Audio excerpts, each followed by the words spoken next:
Bonjour à tous et bienvenue pour ce nouveau live orientation, l'émission dans laquelle on vous donne toutes les infos sur les écoles de l'enseignement supérieur. Et aujourd'hui, on va même parler d'un institut, l'IFPAS, grâce à son directeur général, monsieur Arash Tingy, qui est avec nous. Vous connaissez la formule de ce live orientation. On va avoir toutes nos rubriques avec, pour commencer, ce sera en deux spi. Il aura la lourde tâche de nous présenter l'institut en quelques mots. En une minute, pas une de plus. Et puis, ce sera la bio. Pour en savoir un petit peu plus sur cette école, on enchaînera avec notre rubrique Ça Match pour savoir si vous êtes fait pour rejoindre l'IFPAS. Et on terminera avec comment ça marche, comment ça se passe sur les campus, l'enseignement. On a plein de questions à lui poser et je le rejoins tout de suite, notre invité, monsieur Arash Tingy de l'IFPAS.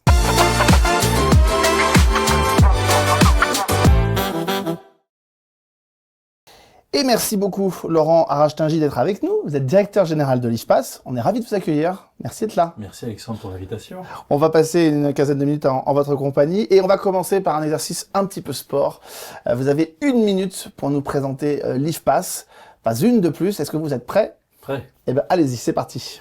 Le groupe IFPAS, c'est quoi l'IFPAS? L'acronyme Institut de formation de la profession de l'assurance. Nous sommes l'institut de référence de la formation de l'emploi et des services du secteur de l'assurance et de la banque. Je pense qu'on n'aurait pas pu mieux faire. Vous avez même fait moins qu'une minute.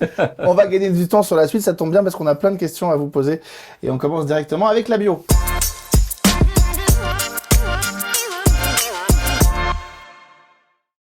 Alors, vous avez tellement été efficace que on va essayer d'en savoir maintenant un petit peu plus sur votre groupe, l'IFPAS, les métiers de l'assurance. Vous formez à quoi? À quel genre de domaine exactement? Parce que l'assurance, ça paraît vaste comme ça. J'imagine que ça regroupe plein de corps d'activités différents. Vous formez à quoi exactement? Alors déjà, on forme depuis longtemps, depuis 1948. On est loin d'être une start-up. Ouais. On forme dans l'assurance et la banque depuis 5 ans. Alors, on forme quels apprenants? De bac à bac plus 5, et je vais vous faire un scoop, c'est un réel scoop. Non mais franchement Alexandre, on va bientôt former jusqu'à bac plus 8. Ah oui, c'est considérable. Je suis en train de signer un partenariat avec une structure, je vous en dis pas plus, mais je fais le teasing, et on va emmener vers le doctorat. Vous voyez que le champ est vaste. Donc bientôt, de bac à bac plus 5 MBA et bac plus 8 avec le doctorat. À la fois pour la banque, pardon, et l'assurance. Bien sûr. Okay. Et ensuite, une fois qu'on a dit ça, chez nous, on attend des personnes avec un contrat d'apprentissage, qu'un contrat pro ou des salariés. Donc, on est sur un institut et non pas une école qui forme de bac à bac plus 5 en apprentissage et en contrat pro, mais qui forme aussi en formation continue, donc l'ensemble des collaborateurs dans l'assurance et la banque, et on forme même les dirigeants effectifs et les administrateurs. Donc, je ne sais pas si vous recevez souvent des personnes qui vous parlent de leur institut et qui vous disent, maintenant que je vous ai dit ça, on forme donc de bac à administrateur et dirigeant. Le champ est extrêmement large. C'est ce qui fait qu'on forme 26 500 personnes par an. J'ai tendance à utiliser cette expression, on est la fabrique des richesses humaines de l'assurance et de la banque. Mais ça veut dire que, notamment cette ouverture à bac plus 8 sur laquelle vous êtes en train de travailler, c'est ce qui va aussi vous permettre de vous distinguer des autres personnes qui sont en face et qui forment, de vous distinguer, voire de vous illustrer. Trop fort, Alexandre. Je vais me mettre responsable du marketing du groupe IFPAS. C'est un peu ça l'idée, bien entendu. Et surtout, on a identifié un besoin, c'est que certains dirigeants managers ressentent le besoin à un moment donné dans leur carrière de poser une stratégie. Et ça peut s'illustrer par un doctorat et ça peut s'illustrer même par un bouquin qui est publié dans la foulée. Bien sûr, c'est un élément très différenciant. C'est un élément différenciant. Ça veut dire aussi que l'implication, quand on s'implique dans une formation pendant 8 ans, c'est considérable. Il faut être sûr qu'on est fait pour ça. C'est souvent des gens qui rentrent en bac plus 5 et qui vont s'impliquer 4 ans. En fait, on s'en dit bac plus 8, mais c'est 4 ans. Ça peut être 3 ans et demi. On est en train de mettre tout ça en place. Je vais l'annoncer bientôt. Je vous assure que c'est un scoop. Écoutez, on est ravis de pouvoir en parler parce que c'est vrai que c'est extrêmement important de savoir que ça couvre une période de temps qui est extrêmement large. On peut y rentrer même, on l'a compris, donc en cours au moment de la 4e année. Donc c'est vraiment considérable. Permettez-moi de rebondir. Vous m'avez pas posé la question. Vous dites on peut y rester, c'est considérable. Mais ce qui est incroyable avec l'IFPAS, pour répondre pleinement à vos questions, on rentre à bac plus 1 sortie du bac. Et on peut, jusqu'à ce qu'on est nommé dirigeant, et la plupart le deviennent ou manager, l'IFPAS va vous suivre tout au long de votre vie professionnelle. Parce que à peine vous êtes diplômé, dans le secteur de l'assurance notamment, mais vous retrouvez ça dans d'autres secteurs. On fait aussi un peu d'immobilier. Vous avez des obligations de formation qui sont d'un nombre d'heures, par exemple, dans la DDA de 15 heures par an. Et donc, il y a une obligation déjà réglementaire, une fois qu'on est professionnel, de suivre cette formation. Et ensuite, vous allez développer vos compétences et suivre des formations pour devenir manager et dirigeant. Enfin, je souhaite qu'on soit apprécié par les apprenants, parce que de 18 à 65 ans, on est au sein de l'IFPAS. Et ça, c'est évidemment une période de la vie qui est considérable, mais vous avez mentionné, on commence à 18 ans, c'est-à-dire post-bac. J'imagine quand on est à bac plus 3, bac plus 4, on sait à peu près déjà qu'on est fait pour ce métier-là. Quand on rentre à 18 ans, comment on arrive parfois à convaincre les parents que c'est une voie qui est bénéfique pour leurs enfants, parfois même en devant faire abstraction des images que eux-mêmes peuvent avoir sur les métiers de l'assurance et de la banque. Alexandre, vous êtes définitivement fait pour le marketing, vous avez posé la bonne question. C'est qu'effectivement, dans tout ce que j'évoque là, la vraie difficulté se situe ici. Alors parfois, ils nous rejoignent à bac plus 3, parfois à bac plus 4, mais effectivement, la majeure partie se fait à bac plus 1.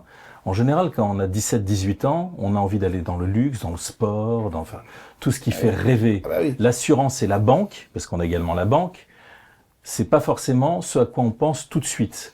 Et donc, effectivement, la vraie difficulté que nous avons, et c'est peut-être presque la seule, c'est l'attractivité. Comment démontrer que ce sont des secteurs passionnants? Alors là, on a tout un travail dans le cadre de JPO, de journées portes ouvertes, dans le cadre de réponses que l'on peut effectuer dans différentes conférences, dans des ateliers, des tables rondes. C'est aussi une des raisons pour lesquelles j'ai accepté votre invitation et je vous en remercie à nouveau.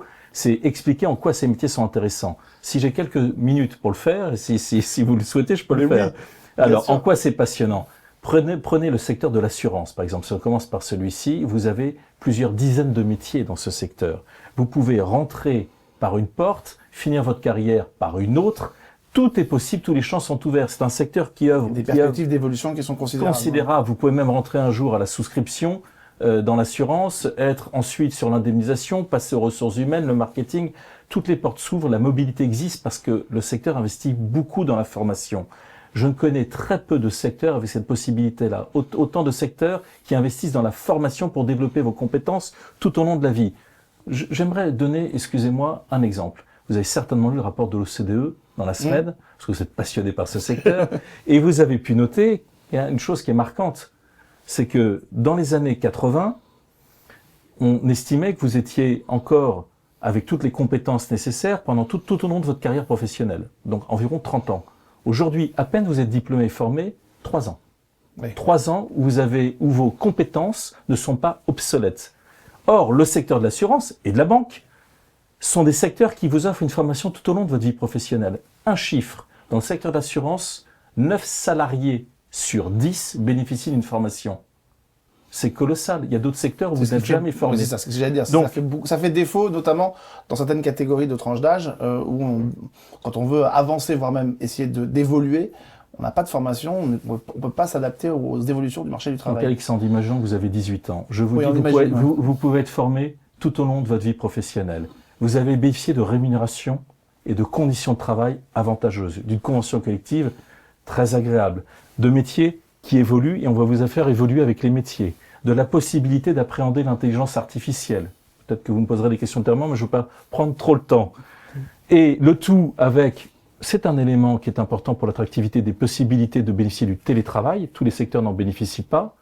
Vous cumulez l'ensemble, belles conditions de travail, des perspectives d'évolution.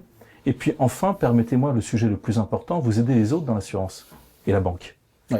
Vous accompagnez votre potentiel de client, prenez l'assurance d'un sinistre, à un moment où il y en a besoin, ou dans d'autres cas de placement d'épargne dans le cadre de l'assurance vie, ou bien, si on prend la banque, c'est un sujet également, les financements sont nécessaires, vous soyez en pro ou en particulier, tout au long de votre vie. Ces deux secteurs accompagnent, sont nécessaires au développement de l'activité économique, et donc il y a de véritables valeurs derrière. Si vous prenez tous ces sujets, je ne veux pas prendre trop de temps, mais j'estime que ce sont des secteurs extrêmement attractifs. Moi-même, si j'avais eu la chance à 17-18 ans, parce que je suis entré tardivement dans ce secteur, qu'on puisse m'exposer les perspectives de ces métiers, j'aurais tout de suite été vers ces secteurs-là. Un dernier sujet, pardon de prendre trop de temps. Ce sont les secteurs où vous pouvez être salarié ou entrepreneur. Les deux sont possibles. Si vous prenez le secteur de l'assurance, vous pouvez devenir agent général, vous pouvez devenir courtier en assurance, vous pouvez passer de l'un à l'autre et redevenir salarié dans un groupe. Inversement, Mais vous vous rendez compte, quel secteur offre ça? Justement, si vous avez encore des doutes sur SaMatch, on va justement en parler parce que j'avais des questions à vous poser. Ce sont des métiers qui ont considérablement évolué au fil des années, et notamment ces dernières années. Et peut-être qu'il y a plein de gens qui se posent la question de savoir, est-ce que je suis vraiment fait pour ça? On va en parler dans un instant, ça s'appelle SaMatch.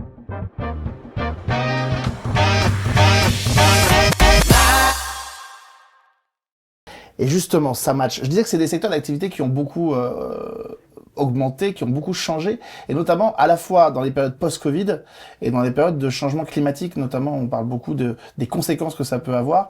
Est-ce que ça, ce sont un travail qui sont pris en considération chez les jeunes quand ils rentrent dans ces domaines d'activité, de se dire, voilà, comment je peux accompagner les gens? On sait que vous parlez des sinistres, indemniser les gens sur les sinistres, les conséquences des dérèglements climatiques font partie de ces choses-là. Il y a eu les conséquences de crises sanitaires comme le Covid. On n'est pas à l'abri que ça revienne.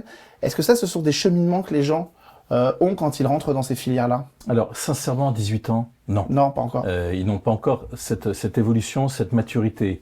Ultérieurement, oui. C'est-à-dire qu'il y a une formule qui, d'ailleurs, on ne sait pas de qui elle est dans le secteur des sciences, mais qui est réellement utilisée et de manière régulière. C'est un secteur où on y rentre par hasard, mais on y reste et on développe ses compétences. Et donc, si vous voulez, à 18 ans, on n'a pas cette étendue, cette vision. Par contre, qu'est-ce qui fait qu'on y reste et qu'on développe ses compétences? Ce sont les sujets que vous évoquez. Si vous prenez les risques majeurs au niveau mondial, vous avez cité le climat, c'est le numéro 1. Permettez-moi également de citer, par exemple, les attaques cybersécurité, qui est également un sujet passionnant et qui peut intéresser également un autre type de population. Les assureurs ou les banquiers sont concernés à double titre. L'assureur, il va être concerné, comme toute entreprise, ce sont les secteurs financiers très cyberattaqués, mais il est également concerné, le secteur de l'assurance, parce qu'il doit proposer une assurance cyber, qui est de plus en plus une assurance qui prend une dimension importante, y compris au niveau des secteurs PME, pas que les grands groupes. Et vous allumez, si vous prenez ce sujet, vous avez la presse, vous allumez la radio, combien de fois vous avez entendu parler d'une attaque cyber sur les hôpitaux, sur telle ou telle entreprise, sur les secteurs financiers. Donc ça va parler à un jeune, effectivement. Au début, ça peut être un moyen de l'attirer, mais surtout, il cherche souvent des valeurs. On en parle très souvent. Mais quelle plus belle valeur que celle-ci? Et surtout, ce sont des sujets d'actualité avec un avenir. Mais pardon, vous avez dit, on y reste avec tout ce qu'on a envie d'y faire et tout. Mais à 18 ans, comment on sait qu'on peut être fait pour ce métier-là? Parce que ça reste très abstrait à 18 ans, on n'a pas été confronté un peu au pas d'une carte bleue, vous avez raison. Enjeux bancaires. Comment on sait qu'on peut y rentrer, quoi? Alors, c'est déjà d'une part, je ne vais rien vous apprendre, ce sont les parents qui sont convaincus à cet âge-là. Or, les parents ont cette maturité, cette visibilité. Vous arrivez à convaincre les parents, je parle de ceux qui sont post-bac, qui vont ensuite parler avec leurs enfants, et ensuite vous avez d'autres échanges. Le jeune va voir quoi? Puisque vous êtes sur la population dans votre question plutôt de 17-18 ans. Il va plutôt voir la deuxième partie de ma réponse. Ouais. Les conditions de travail, les évolutions, la rémunération. C'est ça qu'il va regarder aussi. La deuxième partie sur les valeurs, les sujets d'actualité, on va retrouver l'IA énormément dans le secteur assurance-banque. Ces sujets-là viennent ensuite et ce qui fait que vous restez dans ce secteur. Un autre chiffre très important, l'ancienneté moyenne dans l'assurance, c'est de 14 ans. Enfin, vous n'avez pas on y reste. On y reste, réellement. Encore aujourd'hui? Parce qu'on voit qu'aujourd'hui, on a beaucoup parlé de la grande démission, mais pas simplement. On voit aujourd'hui que les gens ne sont plus attachés à avoir forcément un CDI. Ils veulent leurs conditions personnelles, que ça compte. Ils veulent pouvoir avoir une mobilité dans leur travail. Est-ce qu'aujourd'hui, ce chiffre-là, il va continuer à être pérenne dans les années à venir? Et c'est ça qui est impressionnant. Et un autre élément extrêmement important pour convaincre un jeune ou les parents, le nombre d'emplois. En ce moment, vous avez 20 000 emplois pour voir dans le secteur de l'assurance, sur un secteur de 157 000 personnes. Ça aussi, c'est vendeur, entre guillemets, si je peux utiliser cette expression. Vous avez la garantie de trouver un emploi. Vous avez la garantie d'être bien rémunéré, de bonnes conditions de travail et d'être utile. Ça, vous le comprenez ensuite. Vous pouvez être entrepreneur ou salarié. Vous n'avez pas envie de venir, Alexandre? Moi, je signe tout de suite avec vous, évidemment. Ça se passe comment? Il y a un concours, un entretien, un dossier, la totale? Comment ça se passe? Eh bien, c'est ça qui est extraordinaire dans ce secteur. Quand vous arrivez à l'IFPAS, on va plus regarder le mindset, l'état d'esprit, la motivation. Et si vous revenez encore à votre question post-bac, on peut prendre, évidemment, il y a les bacs dits généralistes, les bacs dits techno, mais on prend aussi les bacs pro. Donc, on a un champ extrêmement large et on va les juger sur la motivation et l'envie. Donc, vous voyez que les conditions d'accès, tout le monde a la possibilité de venir dans le secteur de l'assurance.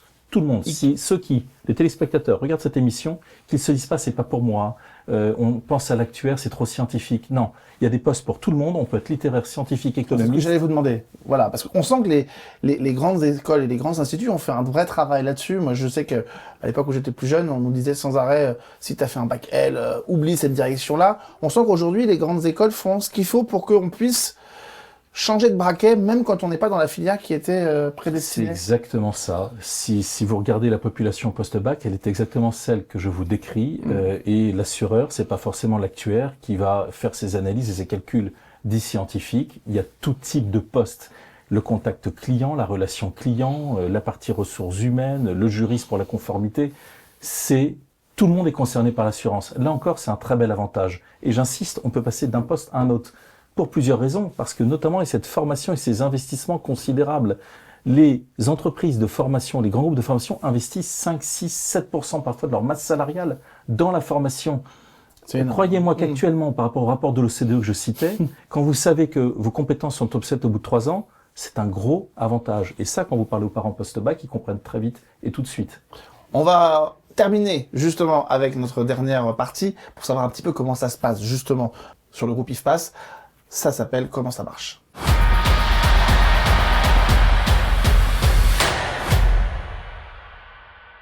C'est comment quand on passe ses études à l'IFPAS. Vous avez beau être extrêmement sympathique, on passe pas toutes nos journées avec vous, Monsieur Arachtingy, donc j'imagine que la vie étudiante est extrêmement importante, faire en sorte que les gens s'y sentent bien, vous nous l'avez dit, ils y viennent et ils y restent. Comment ça se passe, la vie étudiante à l'IFPAS? Est-ce qu'il y a des associations? Oui, il y a plusieurs choses. Alors déjà, sur le plan pédagogique, on essaie de viser l'excellence. On tend vers l'excellence. C'est-à-dire qu'on a vraiment une grande importance sur le fond. Ce qui n'est pas toujours le cas actuellement. La forme prend souvent le dessus. Cependant, on ne néglige pas la forme et on ne néglige pas l'accompagnement, les conditions dans lesquelles on peut évoluer. Surtout si on y passe 8 ans. Oui, pour ceux qui y passent 8 ans, encore plus. Mais bien entendu, il y a un BDE très actif. Là, c'est la vie des jeunes alternants. Là, ils reviennent du ski, ils passent des bons moments, c'est important de se détendre aussi pour être performant. Il y a également des voyages et une mobilité internationale. Là, on a 55 jeunes qui reviennent du Québec, où ils ont vu des entreprises, passé aussi du bon temps, et eu un peu de cohésion. C'est aussi ça l'IFPAS. Et puis, permettez-moi un autre sujet, parce qu'on y pense rarement, c'est aussi possibilité, quand on est dans les territoires, sur l'ensemble du territoire national et sur les territoires ultramarins, d'avoir l'IFPAS. On est présent sur 8 sites en France. On n'est pas obligé, quand on est un jeune, de venir à Paris, de payer un studio. Tout le monde n'a pas les moyens de le faire. C'était la question qui était posée justement. Et en l'occurrence, ici, plusieurs remarques. D'une part, on est sur 8 sites, donc on est partout en France. Donc on est toujours à proximité d'un centre de l'IFPAS. D'autre part, on est en alternance. Donc on perçoit une rémunération. C'est extrêmement important. Et sa formation, ce qu'on apprend. Voilà. Et sa formation est payée par l'entreprise. Autre avantage. Et on a été plus loin que ça. Sur les territoires ultramarins qui sont très souvent oubliés et négligés. Et pour certains apprenants, je pense aux salariés en situation de handicap, parce qu'on a des valeurs qu'on essaie de mettre en avant. Je pense à certains quartiers prioritaires de la ville où il n'y a pas forcément les moyens d'une mobilité, même si on a 50 km, c'est compliqué. Je pense aux zones rurales qui sont parfois abandonnées. On a par exemple créé, et j'en suis très fier, les équipes en sont très fières, 3 ans de travail, un BTS assurance 100% distanciel, en alternance. Ça veut dire que je peux choisir l'entreprise à proximité ou l'agent général, il y en a toujours un, il y a 12 000 agents généraux en France, ou bien un courtier de proximité, on a toujours possibilité de faire ça en alternance, et en parallèle, être accompagné avec un BTS 100% distanciel où je gère le temps comme je veux. Je veux à la salle de sport et travailler plutôt le soir, ou bien je veux aider une association, ou bien tout simplement voir mes amis, et je veux caler le temps comme je le souhaite, tout en ayant une entreprise à proximité. Vous pouvez le faire à l'IFPAS. Le tout est gamifié, agréable à suivre. Parce que suivre un BTS avec des slides qui passent les uns après les autres, personnellement, je ne le fais pas. Là, c'est une approche nouvelle. Donc voilà, c'est ça aussi l'IFPAS. Et dernière question, des perspectives d'échange à l'international ou pas du tout? Là, vous avez parlé évidemment des voyages et qu'ils pouvaient faire, mais est-ce qu'il y en a des perspectives d'aller à l'étranger? C'est souvent ce qui intéresse aussi les jeunes. Mais je trouve ça incroyable, vous posez vraiment des bonnes questions, parce que je vais être obligé de faire un deuxième scoop. Donc il est trop fort, Alexandre. En l'occurrence, oui, je vais signer un partenariat avec une école en Afrique. Et donc là, on va ouvrir le champ vers le Sénégal, la Côte d'Ivoire, entre autres le Gabon. Et on va signer dans quelques jours. Et donc ce sera la perspective pour ces personnes de venir faire une année et de finir un parcours ou pas à Paris ou ailleurs en France, et inversement d'avoir des perspectives également vers l'Afrique. Deuxième chose, j'ai la chance de travailler avec Jean Arthuis qui a créé une association EuropeApp Mobility, et nous sommes en train de développer l'alternance au niveau européen pour un meilleur socle européen. Je salue Jean par la même occasion. Donc ça, ce sont effectivement des belles perspectives qui arrivent. Si je disais, pour résumer, en vous écoutant, les zones rurales, les territoires ultramarins, et maintenant l'Afrique, là où beaucoup d'écoles auraient choisi l'Asie, les États-Unis, est-ce que je pourrais résumer en disant que si on joue à l'IFPAS, personne ne sera oublié? C'est exactement ça. Et il y a une place pour tout le monde et le secteur a besoin de richesses humaines. Et on essaie de mettre en application les valeurs que l'on porte depuis 1948. Il n'y a pas de secret, ça existe depuis 1948 et ça continuera à exister longtemps si vous décidez vous aussi d'en faire partie. Évidemment, on l'aura dit, allez au JPO, allez rencontrer les enseignants, les élèves qui en font partie, posez des questions, venez évidemment sur les lives comme aujourd'hui, mais allez voir aussi les sites des écoles, notamment de l'IFPAS, pour éventuellement vous faire votre propre opinion. Et en tout cas, vous l'avez compris, on pense à tout le monde à l'IFPAS. Et c'est ça qui est important. Merci beaucoup, Monsieur Arachtingy, d'avoir été avec nous. Merci, Alex. Vous avez été d'une efficacité redoutable. Si vous avez d'autres questions, n'hésitez pas, évidemment. On continuera d'en faire le relais. Et on se retrouve très bientôt pour un nouveau live orientation.